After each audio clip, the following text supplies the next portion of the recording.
O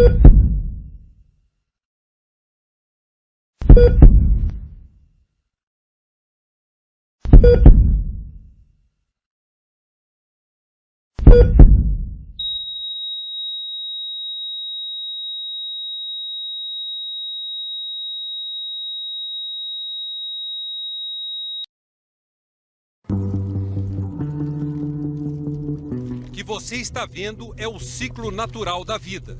A célula humana se divide em duas, depois em 4, em 8 e daí por diante. É assim o tempo todo. Células nascem e células morrem. O funcionamento dos órgãos é resultado da atividade de 10 trilhões dessas partículas minúsculas, que é a quantidade de células que cada pessoa tem. Mas, ao mesmo tempo, pode ser o começo do fim da vida. Por uma falha genética, a célula desobedece às ordens de seu núcleo e começa a se multiplicar desordenadamente. Daí surge uma massa chamada de tumor. Quando não evolui, ele é considerado benigno. Quando ele cresce e interfere no funcionamento dos órgãos, o tumor é maligno e recebe o nome de câncer. Câncer, 99,99% das vezes, sem tratamento, é igual à morte. É uma doença traiçoeira, porque não dói. Às vezes, quando dói, já é tarde. A doença surge por causa de uma falha do DNA, a substância que forma o gene e que contém o código genético de cada indivíduo. Quando essa alteração ocorre, ela para de seguir as instruções do organismo para parar de replicar, para parar de se dividir e para desaparecer. Então ela se torna imortal, invasiva e pode viajar fazendo a metástase. Isso é o que caracteriza o câncer. Por ser uma doença de células que mudam a todo instante, encontrar a cura definitiva virou um dos maiores desafios para a medicina. Na década de 40, 50, só 20% das pessoas que tinham câncer sobreviviam à doença. Agora não, 60% dos pacientes com câncer se curam. O câncer de Aparecida foi na tireoide. Para quem tinha 15 dias, está aqui há 11 anos, está normal, tá bom até demais, viu? Todo ano são quase 13 milhões de casos novos de câncer no mundo e 7 milhões e meio de mortes por causa da doença. No Brasil, surgem por ano 500 mil novos casos e 150 mil pessoas morrem. A ONU estima que em 2030 haverá 13 milhões de vítimas fatais do câncer. Mas por que a doença continua aumentando? A população mundial cresceu e o diagnóstico melhorou. Nós temos cada vez mais pessoas chegando na terceira idade e, infelizmente, o câncer está associado com idades mais avançadas. A poluição do ar, os raios solares e a má alimentação ajudam a explicar o aumento dos casos. A doença ainda pode passar de pai para filho. Mais de 100 tipos de câncer já foram identificados. O que mais mata no mundo é o de pulmão. 70% desses casos são provocados pelo cigarro. Depois do de pulmão, entre os que mais matam no mundo aparecem o de estômago, fígado, intestino, mama. Entre os homens, outro muito frequente é o de próstata, uma glândula que faz parte do sistema reprodutor masculino. 18% dos homens vai ter câncer de próstata, mas só 3% morrem de câncer. Nas mulheres, o câncer de mama é o pior de todos. No Brasil, por ano, são quase 13 mil vítimas fatais e 53 mil novos casos. Em seguida, vem o câncer de colo de útero. Um laboratório de ponta na pesquisa. Aqui funciona o Instituto Nacional do Câncer, no Rio de Janeiro, o órgão do governo responsável pelo controle da doença no Brasil. O pesquisador do INCA diz que o país passou a reconhecer o câncer como um problema de saúde pública apenas nas últimas 2 décadas. No Brasil, só há centros de referência para tratamento gratuito da doença em 5 estados: Rio, São Paulo, Rio Grande do Sul, Bahia e Ceará. E só conseguem acesso a esses hospitais os pacientes que já têm o diagnóstico positivo de câncer, realizado em outros centros médicos.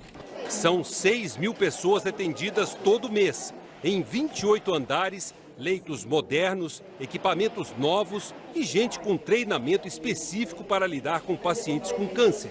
Para quem tem uma doença tão grave, estar num hospital especializado faz uma enorme diferença. Mesmo com a ajuda do governo do estado e do Ministério da Saúde, o hospital ainda não está operando com 100% de sua capacidade. Dos quase 500 leitos, 94 ainda não podem ser usados por falta de dinheiro. Doações poderiam ajudar. Já existem experiências importantes no Brasil, como, por exemplo, o Hospital de Barretos, que tem parte do seu custeio advindo de doações. Hospital Filantrópico de Pires na Mão. Hospitais públicos com falta de recursos. Mesmo nos grandes centros, a estrutura no país é insuficiente para atender 500 mil de casos novos por ano. O pesquisador do INCA reconhece o problema e diz que vai melhorar. Em 5 anos a gente vai ter um cenário muito melhor de conhecimento do câncer no país e garantindo a esses pacientes dessas regiões mais remotas do país um acesso, pelo menos, a um diagnóstico de melhor qualidade e, a partir dali, ser direcionado a centros que possam ajudá-lo no tratamento.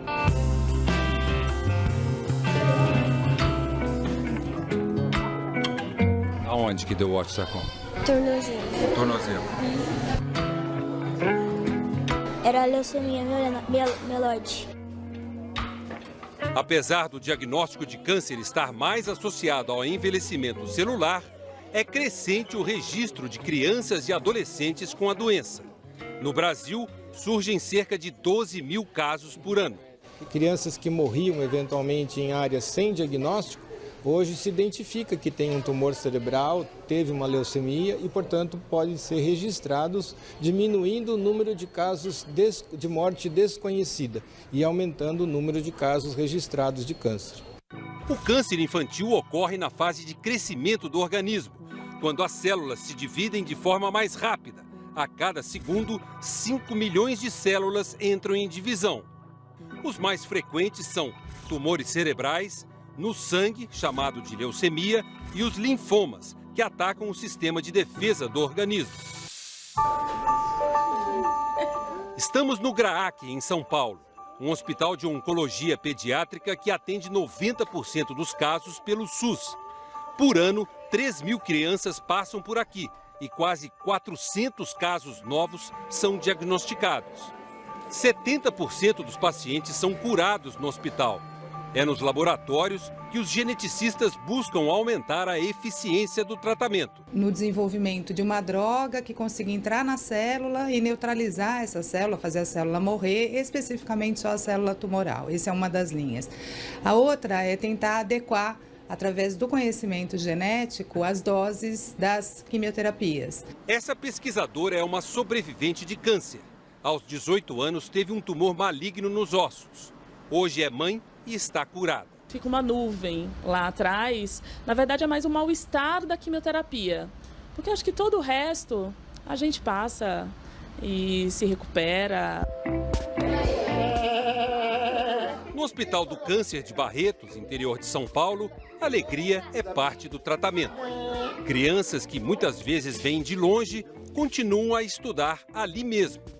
Há 9 meses, Ana Laura se trata de um câncer num dos rins. O que você acha da aula aqui? Eu acho que é muito boa, legal, muito divertida. O câncer é uma doença tão impactante que, além de agir sobre o paciente, em geral, ela atinge a família como um todo. Agora, imagine 2 pessoas da mesma família.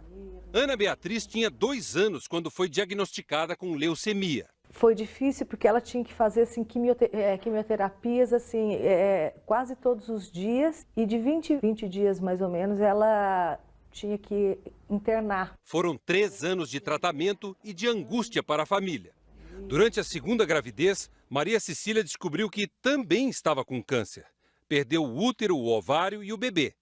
A família não cresceu, mas venceu a doença 2 vezes. As lições que a gente aprendeu foi de como não subestimar um problema, de como reagir, de como ter a atitude correta. Isso fortaleceu muito a família.